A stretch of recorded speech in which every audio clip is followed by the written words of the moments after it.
Hello and welcome to another edition of Politics is Life. My name is Yetunde Makinde. Today's content is titled Olorun Is Not God. It's the part 2 of a 3-part series.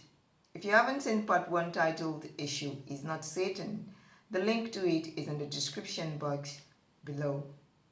In part 1, I explained and proved Issue is not Satan. In this series, I'll do something similar. Use attributes of God to distinguish him, God, from Olodumare, Agotun, Oba Teniola, Legelega Foriso, Akpejiomi. For the benefit of those who may not be familiar with my general worldview, I'd like to state I'm of the strong opinion this decade, 2020 to 2030, is for the deconstruction of age-long misconceptions, lies, falsehoods, and all rigid, established systems that were set up to obstruct humanity's evolution. Those who are conscious and awake, not woke, because there's a distinction between being awake and being woke. Those who are awake are conscious. Conscious individuals have a deep understanding of the events that are unfolding in our world, and as a result are aware these rigged structures are collapsing. These structures are collapsing because they no longer serve any purpose, thus are slowly becoming redundant and irrelevant. In view of this development, it becomes imperative for us African cultures as an indigenous people to begin to tell our story ourselves. No longer should others define us and tell us who we are, what our place should be in the grand scheme of geopolitics, and importantly, imbibing and bringing to fore our historic philosophical value structures of Omoluabi, Iwapele, Ubuntu, Sankofa, etc., values enshrined in spiritual structures like Ifa. Much of what I share on this channel will likely be new to those who have been conditioned by the one-sided education we receive to think or believe that Africa didn't have a history prior to the crime of mass enslavement of our ancestors. This crime committed against black or dark-skinned people has no doubt left an indelible psychological mark. We must heal, and truth is the antidote. That is, knowledge and practice of truth. I will now just get down to the business of discussing why Olorun is not God. It's worthy of note to state Ajayi Crowther did not transpose Olodumare into the Christian Bible. Yoruba Christians nonetheless use Jehovah and Olodumare interchangeably as if they mean the same thing when they do not. This type of syncretism is what we in the Isese community strive to correct, set the record straight by giving account of our spiritual traditions as they truly are. Even though religious folks ignorantly undermine our work, we're not deterred and will continue to push the truth using the sheer force of superior argument, intelligence, and intellect to deconstruct claims that are unfounded in the tradition of Awomo Karo Jirebi, aka Yoruba people. I will share an example of what I mean by being undermined by our own. In the course of researching an unrelated subject, in the course of researching a topic quite different from what I'm discussing now, I found the thesis where the author argued that rather than Oluwa, Olodumare was a better word to express Lord God. That's Lord Jehovah, which is currently translated as Oluwa, Olorun. This person clearly has no understanding of what Olodumare means. It's a shame people do this kind of things. How do you write about a subject matter and fail to consult with the expert? In this case, the custodians and scholars of Ishembaye. I like to think such an attitude is a function of self-abasement, something that's quite prevalent on the African continent. It's suffice to say the proposition that Jehovah should be replaced with Olodumare is both ridiculous and ignorant. I tell you categorically that folks who do these kind of things are usually oblivious to the fact that God is a made-up word, and that without the Roman Empire adopting Christianity as state religion, no one would have ever heard about Jesus or Yahweh. By the way, the third part of this series is titled God, the Made-Up Word. If you would like to receive notification of that content when it uploads, I'll suggest that you hit the notification icon. That's the red bell underneath. You may then ask, what Yoruba word best describes God, Allah, or Jehovah? The answer is none. Because Olorun is just that. Olorun. Olorun. Isoro Olorun. Olodumare, also known as Olorun or Olorun, is the entity that presides over our solar system. Olodumare is a contraction of Olodu Ikuku Tintan Oshumare. The loose translation of that will be the owner of the mysterious pot from which emanates light. Having said that, I will now just highlight the three fundamental differences between Olodumare and God or Allah or Jehovah. Firstly, God's counterpart is Satan, the devil. That is, God has a polar opposite in Satan. Olodumare has no polar opposite. Olodumare as principle stands alone. I know religious people like to twist this one and declare God has no polar opposite, which is fine. But one thing we can do is to take a logical, is to take a look at this from a logical point of view. So it's a spectrum, right? And on one end is God, on the other end is Satan, the devil. God Almighty on one end, Satan, the devil on the other. So the simple logic is the polar opposites. We can also take a mathematical perspective, look at this concept of God and Satan, why they're polar opposite, if we look at it mathematically. On one end is positive God, on the other is negative Satan. If we sum this up, we get nothing, zero, puff. There is no God. God doesn't exist. Now that's me being silly. God, of course, sure exists for those who believe in Him. The second fundamental difference is Jehovah God and the Quranic Allah are masculine gods who created heaven and earth. And this explains why the pronoun he is used for them. In contrast, Olodumare is neither male nor female. Olodumare is a being of light, a mole, energetic life force, an energetic being or photon. That means light. The Oshas are manifestations of Olodumare. It's important I state that at this point, that the Oshas are manifestations of Olodumare. The third critical difference is this. The Quran and the Bible categorically portray Jehovah and Allah to be personal anthropomorphic gods.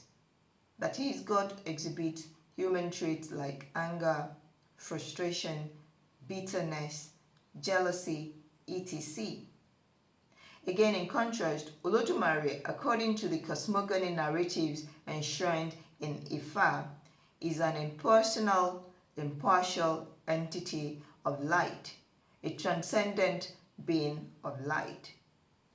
I might add that the Oshas are immanent. That is, Olodumare is transcendent, but the Oshas are immanent. It's important to state once again that this content is purely for the purposes of setting the record straight and not to malign or discredit anyone's faith or belief. Now, beyond contrasting Olodumare with God, I did like to share some esoteric characteristics to highlight Odumare's distinctive nature. Olodumare is a planetary being of light, as told in Osa Ogunda, one of the 256 Odu Ifa.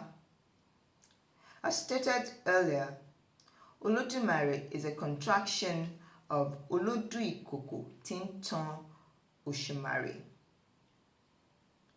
Another translation I could give is, from the mysterious pot emanates a kaleidoscope of light. Ikoko here is symbolic of something round or cyclic and not a literal pot. Olodumare as principle is an embodiment and is neither male nor masculine. Is neither masculine or feminine. Its manifestations, however, are split into masculine and feminine forces. How do I say this? I don't know if the mysterious dark pot, that's the circle, the cyclic, the circle or the pot described in Odu Osa Ogunda, I don't know if it's the same as dark matter or black hole. I did try to read up, but well, I'm not an astrophysicist, so I don't know. But in view of the fact that mythical stories preserve profound foundational truths that are invaluable, I like to think many of the phenomenon that leave scientists nonplussed, scientists in the field of astronomy, astrophysics, quantum mechanics, can be understood and resolved quicker if scientists will come off their high horse, pause, and take a good look at mythical stories enshrined in esoteric systems. They will undoubtedly find clues and cues to many puzzling phenomena in these fields. Ridiculous as this may sound or seem, the fact is mythical stories of perennial wisdom traditions essentially share clues of how the universe came into being and the place of man in it.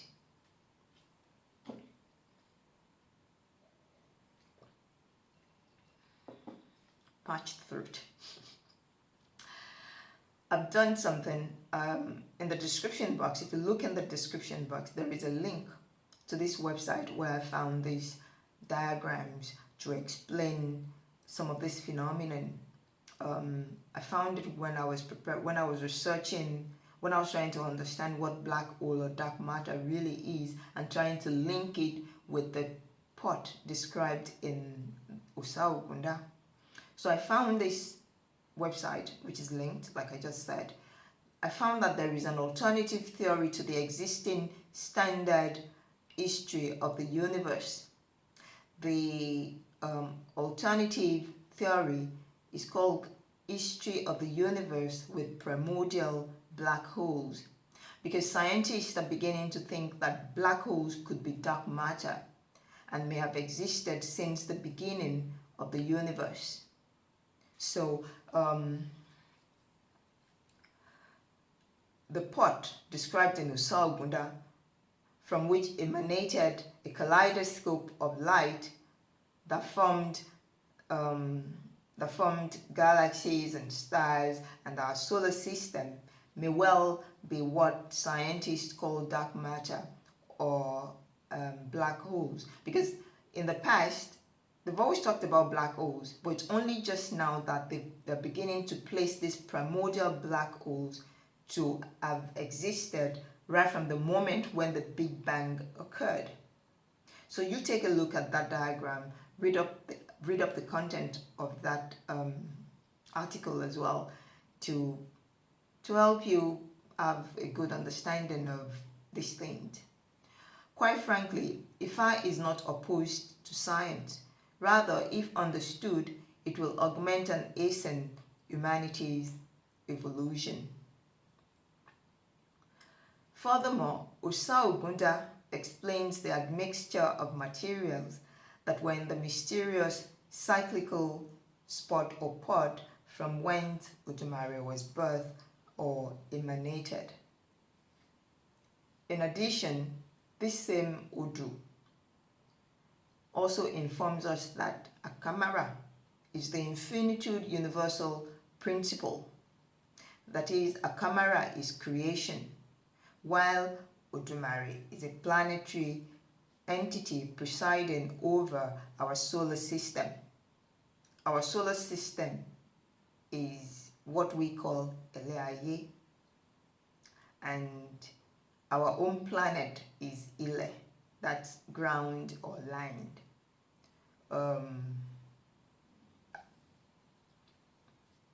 There is a particular Iba, Tabansheba, a sọ pé ìbà àwọn tó láyé, that's our solar system, ìbà àwọn tó ní. This suggests that there are diverse or a myriad of entities of light that inhabit our solar system, but the foremost entity will be Aye. That's why it's called Ile Aye, and then Earth is Ile. So we'll say ìbà àwọn tó láyé, ìbà àwọn ò nílẹ̀, ìbà àgbààgbà mẹ́rìndínlógún ló tù fẹ̀, and on like that. The nature of Olodumare as a being of light becomes clear in a small part of Odumare's descriptive Oriki, which goes thus: Afie gege meshegbe, afie gege meshegbe. This suggests or means that which is weightless as such cannot be lifted. That for me is light, electromagnetic field. You give it a thought yourself. What is that in nature which is translucent and weightless? Light, photon, energetic life force, energetic beings. The long and short is the nature of Olodumare and the Osha and Irumale is energetic. That is, they are energetic beings. The light beings, Imole.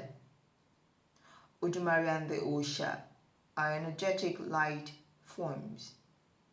In the Ifa corpus, these light forms were personified, so the enduring truth of the sacred text of Ifa can be preserved for all time. The purpose of all mythical stories, mythical esoteric stories, is actually the preservation of perennial truth and wisdom. To further affirm my argument about the nature of Irumale and Osha, in Isese, we say Osharo. The way we understand it is Oshamanro. That is, Oshas pour like rain. When they make a descent onto the earth, then it's like rain pours on earth. It's similar to rain pouring on earth. And sometimes certain ceremonies will be performed to commemorate or acknowledge the inflow or entrance of these special rays or certain energetic light light forms onto the earth plane. I've actually participated in one of these ceremonies a long time ago in the city of Lagos. Another thing I did like to highlight is that the spirit realm is simply the realm of creative forces and are only labeled invisible because they're not visible to the naked eyes, because people generally lack the ability to perceive them. That's why they are invisible. But they really are there, they do exist. This realm can be perceived through the third eye. That's the pineal gland, located somewhere in the middle of the skull. But many lack the ability to see through the third eye because the third eye is calcified. The third eye in many people is calcified. There are things, of course, you can do to decalcify the third eye. One's diet, what you consume as, if you correct your diet, if you become a conscious eater, that is one good step in decalcifying the third eye. The state of your mind, the state of one's mind also is a factor that contributes to whether, or that determines whether you'll see through your third eye or not.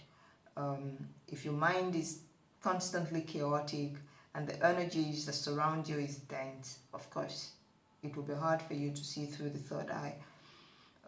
Meditative practices is something you can also engage to decalcify the third eye.